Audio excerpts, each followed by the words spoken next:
Hello दोस्तों, welcome back to my channel. मैं थोल्ला भाई पीके में आपका स्वागत है। तो दोस्तों, समांतर श्रेणी का आज आपका चौथा पार्ट है। इससे पहले मैंने 3 पार्ट बताए हैं। अगर आपने नहीं देखा है तो प्ले लिस्ट में जाकर देख सकते हैं। देखो, आज आपका जो महत्वपूर्ण प्रश्न है वो है प्रश्न नंबर 21, 22, 23। ठीक है, तीनों के तीनों एनसीईआरटी के प्रश्न। ठीक है, जैसा कि यहाँ पर देख ही रहे हैं, यहाँ पर लिखा भी है एनसीईआरटी के प्रश्न हैं। और आपको पता है एनसीईआरटी के प्रश्न कितना ज़्यादा इंपॉर्टेंट होते हैं। तो पहला ही प्रश्न है, प्रश्न आप समझ लीजिए। प्रश्न में क्या लिखा है?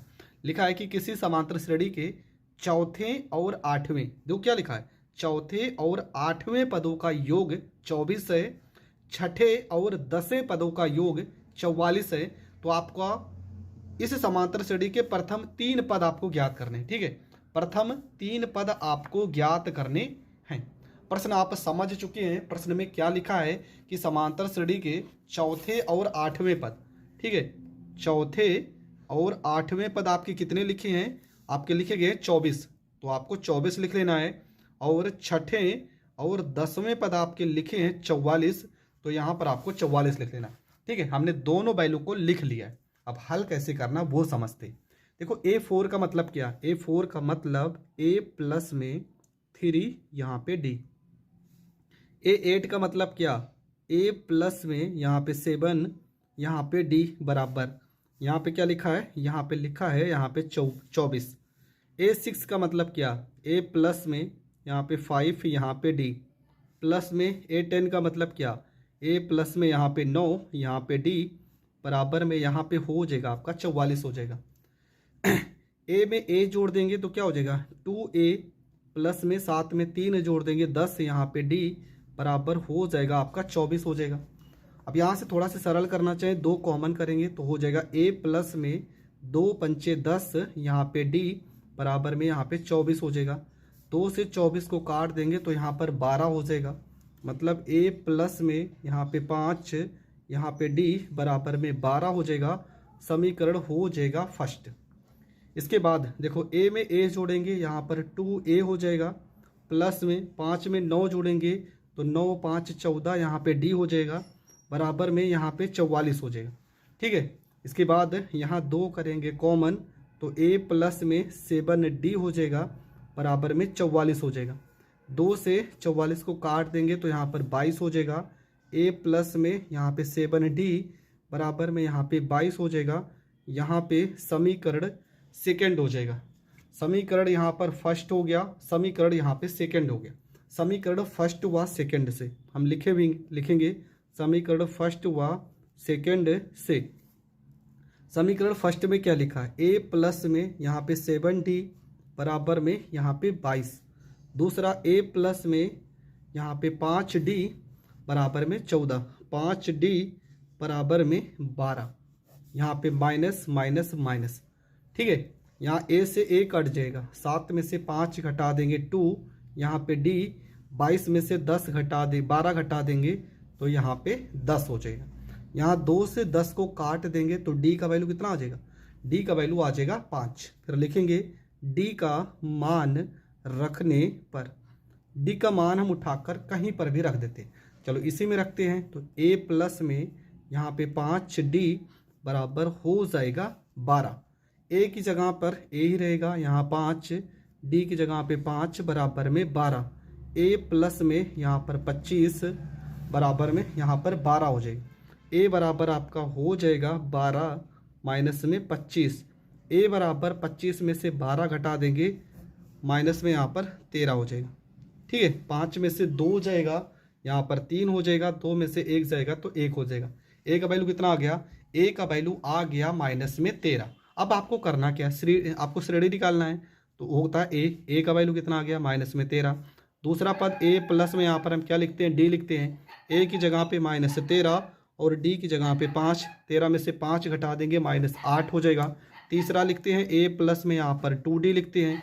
A की जगह पे माइनस 13 प्लस में 2, D की जगह पर यहाँ पर 5 रखते हैं तो हो जाएगा माइनस में यहाँ पर 13 हो जाएगा, प्लस में 5 दूना 10 हो जाएगा। 13 में से 10 घटा देंगे तो आ जाएगा माइनस में 3। तो आपके 3 प्रथम पद पूछे गए थे। पहला आपका माइनस में यहाँ पर 13 आ गया, दूसरा आपका माइनस में 8 आ गया और तीसरा आपका माइनस में 3 आ गया। और ये आपका हो जाएगा करेक्ट आंसर। तो यहाँ तक आपको लिखने हैं, आपको पूरे के पूरे नंबर मिल जाएंगे। बढ़ते हैं अगले प्रश्न की ओर। आपका जो अगला प्रश्न है, देखो प्रश्न में क्या लिखा है सुब्बा राव, ठीक है, सुब्बा राव ने 1995 में 5,000 रुपये के मासिक वेतन पर कार्य आरंभ किया और प्रत्येक वर्ष रुपये 200 की वेतन वृद्धि प्राप्त की। किस वर्ष में वेतन 7,000 हो जाएगा? ठीक है, मतलब क्या, देखो प्रश्न में आपका 1995, ठीक है, 1995 में जो उसका वेतन था वो था 5,000, ठीक है। फिर कह रहा प्रति वर्ष 200 रुपये की वृद्धि हो रही, तो दूसरा अगले साल 1996 में कितना हो जाएगा? 5200, उसके बाद हो जाएगा 5400। इसी तरह से होते हुए आपसे पूछा जा रहा है कि कितने वर्षों में 7,000 हो जाएगा, ठीक है। तो इस तरह का प्रश्न बहुत ही सरल है, सीधा ये आपका ए का वैल्यू है, तो ए की जगह पर आपको 5,000 लिखने हैं। डी का वैल्यू कैसे निकालेंगे? 5200 में से 5,000 को घटा देंगे तो हो जाएगा आपका 5200 माइनस में 5,000 घटा देंगे, हो जाएगा 200। एल का वैल्यू कैसे निकालेंगे? तो एल का वैल्यू हो जाएगा यहाँ पे 7,000 हो जाएगा। फार्मूला एल बराबर में ए प्लस में एन माइनस में 1, यहाँ पर आपका डी हो जाएगा। एल की जगह पे 7,000 हो जाएगा, ए की जगह पे 5,000 हो जाएगा, प्लस में एन माइनस 1, डी की जगह पे 200 हो जाएगा। इसके बाद क्या करेंगे? यहाँ पे 7,000 माइनस में 5,000 को इधर भेजेंगे, माइनस 5,000 एन माइनस 1 गुणे में यहाँ पर 200 हो जाएगा। इसके बाद 7 में से 5,000 घटा देंगे, यहाँ पर 2,000 एन माइनस 1 गुणे में 200 हो जाएगा। 2 जीरो से यहाँ पर 2 जीरो को काट देंगे, 2 से 20 को काटेंगे, यहाँ पर 10 हो जाएगा, एन माइनस 1 हो जाएगा। माइनस 1 को इस साइड भेजेंगे तो यहाँ पर प्लस 1 हो जाएगा। एन का वैल्यू 10 में एक जोड़ेंगे तो यहाँ पर 11 हो जाएगा। तो आपका जो करेक्ट उत्तर आएगा वो आ जाएगा 11 वर्ष। तो 11 वर्षों में उसका वेतन कितना हो जाएगा? 7,000 हो जाएगा। तो ये प्रश्न भी आपको आ गया होगा समझ में। अगला जो आपका प्रश्न है, देखो प्रश्न सेम ऐसे ही है। कहला है राम कली ने किसी वर्ष प्रथम सप्ताह में 5 रुपये की बचत की, फिर अपनी साप्ताहिक बचत 1.75 बढ़ाती गई। यदि 90वें सप्ताह में उसकी साप्ताहिक बचत इतना हो तो यन का मान, ठीक है, सेम पहले के तरीके प्रश्न नंबर 22 के तरीके ही इसको भी करना है। तो सबसे पहला काम, उसकी जो बचत थी वो 5 रुपये थी, हर साल वो कितने वर्ष कितने रुपए बढ़ाती गई, तो कितने रुपए बढ़ाती गई, तो यहाँ पर 1.75, ठीक है। तो पहले साल यहाँ 5 रुपये थी, उसके बाद 5 में प्लस 1.75 और इसी तरीके से होते होते 20.75 रुपये हो गए। यहाँ पर हो जाएगा 5 में एक जोड़ेंगे 6.75 और इसी से होते हुए 20 दशमलव में यहाँ पे 75 हो जाएगा। तो ए का वैल्यू कितना आ जाएगा? ए का वैल्यू आ जाएगा 5।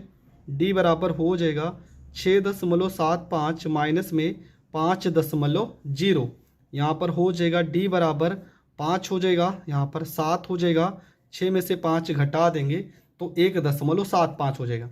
फार्मूला लगा देंगे, फार्मूला आपका हो जाएगा एल बराबर ए प्लस में एन माइनस 1 और यहाँ पर आपका डी हो जाएगा। एल की जगह पे 20.75, ए की जगह पे 5 प्लस में एन माइनस 1, डी की जगह पे 1.75 हो जाएगा।